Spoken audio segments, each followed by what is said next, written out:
បងប្អូនឥឡូវនេះខ្ញុំមានដំណឹងបន្ទាន់មួយមកជម្រាបជូនបងប្អូនទាំងអស់គ្នាគឺមានសេចក្តីប្រកាសព័ត៌មានពីរដ្ឋលេខាធិការដ្ឋានកិច្ចការព្រំដែនទើបតែបានបង្ហោះមុននឹងថ្មីនេះតែម្ដងហើយនិយាយអំពីបញ្ហាព្រំដែនរវាងកម្ពុជានិងថៃរបស់យើងហ្នឹងគឺគេមានប្រជុំម្ដងទៀតហើយនៅថ្ងៃ1 ខែ 1 ឆ្នាំ 2026 នេះអញ្ចឹងចាំខ្ញុំអានសេចក្តីប្រកាសព័ត៌មាននឹងជូនបងប្អូនទាំងអស់គ្នារដ្ឋលេខាធិការដ្ឋានកិច្ចការព្រំដែនមានកិត្តិយសសូមជម្រាបជូនជនរួមជាតិនិងសាធារណជនទាំងអស់ឲ្យបានជ្រាបថាដោយអនុវត្តតាមកំណត់ហេតុកិច្ចប្រជុំរបស់គណៈកម្មាធិការចម្រុះខណ្ឌសីមាដែនគោក JBC កម្ពុជាថៃកម្ពុជាចុះថ្ងៃទី22ខែតុលាឆ្នាំ2025នៅខេត្តចន្ទបុរីប្រទេសថៃនិងសេចក្តីប្រកាសរួមនៃកិច្ចប្រជុំពិសេសលើកទី3នៃគណៈកម្មាធិការ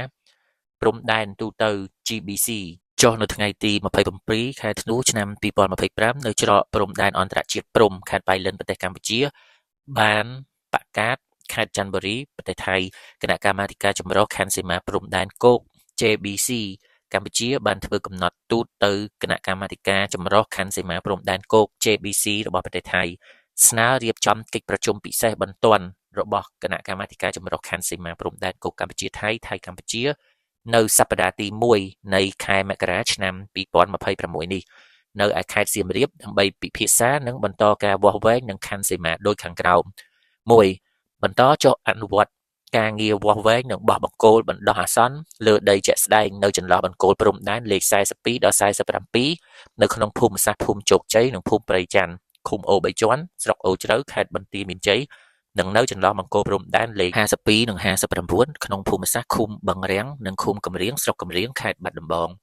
2. ពិភាក្សាអំពីការចុះវាស់វែងនិងបោះបង្គោលបណ្ដោះអាសន្នលើដីជាក់ស្ដែងនៅកំណាត់ខ្សែព្រំដែនចន្លោះបង្គោលព្រំដែនលេខ33-37តំបន់បឹងតគួននៅតំបន់ច្រកទ្វារព្រំដែនអន្តរជាតិថ្មដាឃុំថ្មដាស្រុកវាលវែងខេត្តពោធិ៍សាត់តំបន់ព្រំដែនអូភ្លុកដំរីឃុំថ្មដាស្រុកវាលវែងខេត្តពោធិ៍សាត់តំបន់ព្រំដែនច1ឃុំថ្មដាស្រុកវាលវែងខេត្តពោធិ៍សាត់និងតំបន់ព្រំដែនផ្សេងទៀត 3. បញ្ជូនក្រុមវាស់វែងចម្រុះដើម្បីចុះអនុវត្តការងារវាស់វែងនិងខណ្ឌសីមាលើដីជាក់ស្ដែងនៅកំណាត់ខ្សែព្រំដែនចន្លោះបង្គោលព្រំដែនដែលបានឯកភាពគ្នាខ្សែព្រំដែនដើរតាមផ្លូវទឹកនិងខ្សែព្រំដែនជាបន្ទាត់ត្រង់ដោយអនុវត្តតាមស្មារតីនៃកំណត់ហេតុកិច្ចប្រជុំលើកទី6របស់គណៈកម្មាធិការចម្រុះខណ្ឌសីមាព្រំដែនគោក JBC កម្ពុជាថៃកម្ពុជាចុះថ្ងៃទី15ខែមិថុនាឆ្នាំ2025នៅរាជធានីភ្នំពេញឆ្លៀតក្នុងឱកាសនេះដែររដ្ឋលេខាធិការដ្ឋានកិច្ចការព្រំដែនសូមបញ្ជាក់ជូនជនរួមជាតិនិងសាធារណជនទាំងអស់ឲ្យបានជ្រាបថាគណៈកម្មាធិការចម្រុះខណ្ឌសីមាព្រំដែនគោក JBC កម្ពុជាកាន់ជំហរយ៉ាងម៉ឺងម៉ាត់ក្នុងការការពារខ្សែបន្ទាត់ព្រំដែនអន្តរជាតិកម្ពុជាថៃដែលបន្សល់ទុកដោយគណៈកម្មការព្រំដែនឥណ្ឌូចិនសៀមដោយគោរពគោលការណ៍ច្បាប់អន្តរជាតិគោលការណ៍ខ្សែព្រំដែនមិនកែប្រែគោរពអនុសញ្ញាសន្ធិសញ្ញាបារាំងសៀមផែនទីនិងកំណត់ហេតុបោះបង្គោលព្រំដែនរបស់គណៈកម្មការបោះបង្គោលព្រំដែនឥណ្ឌូចិនសៀមព្រមទាំងកិច្ចព្រមព្រៀងនិងឯកសារពាក់ព័ន្ធនានាដែលភាគីទាំងពីរបានឯកភាពគ្នានាពេលកន្លងមកក្នុងន័យនេះគណៈកម្មការចម្រុះខណ្ឌសីមាដែនគោក JBC កម្ពុជានឹងបន្តអនុវត្តវាស់វែងនិងខណ្ឌសីមាព្រំដែនឲ្យបានឆាប់បំផុតជាមួយគណៈកម្មការចម្រុះខណ្ឌសីមាព្រំដែនគោក JBC ថៃដើម្បីសម្រេចបាននូវសន្តិភាពយូរអង្វែងតាមបណ្ដោយព្រំដែននិងមិនទទួលស្គាល់នៅការកែប្រែខ្សែព្រំដែនណាមួយដែលបានកើតចេញពីការប្រើប្រាស់កម្លាំង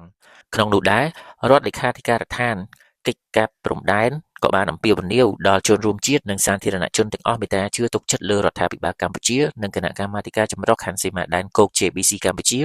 ដែលជានិច្ចការតែងតែប្រកាន់ខ្ជាប់នៅមនសិការវិជ្ជាជីវៈនិងការទទួលខុសត្រូវខ្ពស់បំផុតដោយតម្កល់ឧត្តមប្រយោជន៍ជាតិជាធំជាពិសេសការការពារបូរណភាពទឹកដីនិងអធិបតេយ្យជាតិបានបន្ទាប់ពីអានសេចក្តីប្រកាសនេះរួចមកឃើញថាការប្រកាសព័ត៌មានហ្នឹងនៃរបស់គេក្តោបជារួមហ្មងគឺ